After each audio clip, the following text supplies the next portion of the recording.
नगरपालिकेच्या वतीने शहरातील मालमत्तेचे कर निर्धारण करून मालमत्तेवर मोठ्या प्रमाणात कर आकारण्यात आले आहे।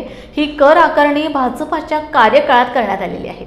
या कर निर्धारणाच्या नोटिसेस मात्र दडवून ठेवण्यात आल्या होत्या। शिवसेनेच्या वतीने ह्या नोटिसेस त्वरित वितरित करण्यात याव्यात म्हणून निवेदन मुख्याधिकारी नगरपालिका अकोट यांना देण्यात आले होते। त्यानंतर मुख्याधिकारी यांनी वर्तमानपत्रातून कर निर्धारणाची नोटीस प्रसिद्ध करण्यात आली।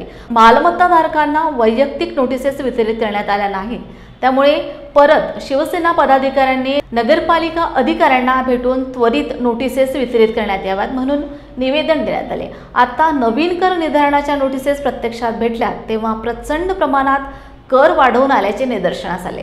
ह्या प्रचंड करवाढीच्या विरोधात आज शिवसेना उद्धवराव ठाकरे गटाच्या माध्यमातून छत्रपती शिवाजी महाराज चौकात निदर्शने करून नोटिसेसची होळी करण्यात आली।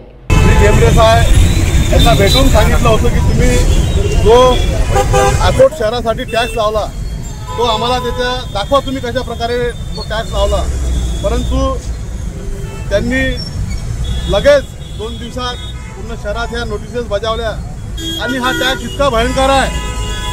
हा टॅक्स ज्या माणसाला अगोदर 100 रुपये टॅक्स येत होता त्याला 2000 आला, ज्याला 300 रुपये येत होता त्याला 3000 आला, ज्याला 3000 येत होता त्याला कमीत कमी 40,000, 50,000, 25,000 असा टॅक्स आला। आमचं म्हणणं आहे ठीक आहे, टॅक्स नगरपालिकेचा उत्पन्न वाढणं आवश्यक आहे, परंतु त्याची टक्केवारी असते।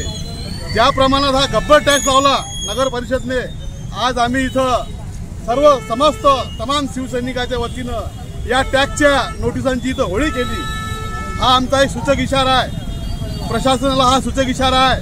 जर यांनी त्वरित हा टॅक्स रद्द करून जो वाजवी टॅक्स आहे तो यांनी लोकांना लावावा।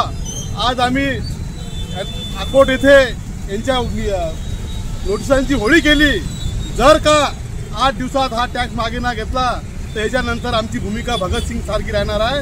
आम्ही आज जरी इथं फक्त टॅक्सची होळी केली, उद्या नगरपालिकेची सुद्धा होळी करायला मागे पुढे नऊ। जय हिंद, जय महाराष्ट्र।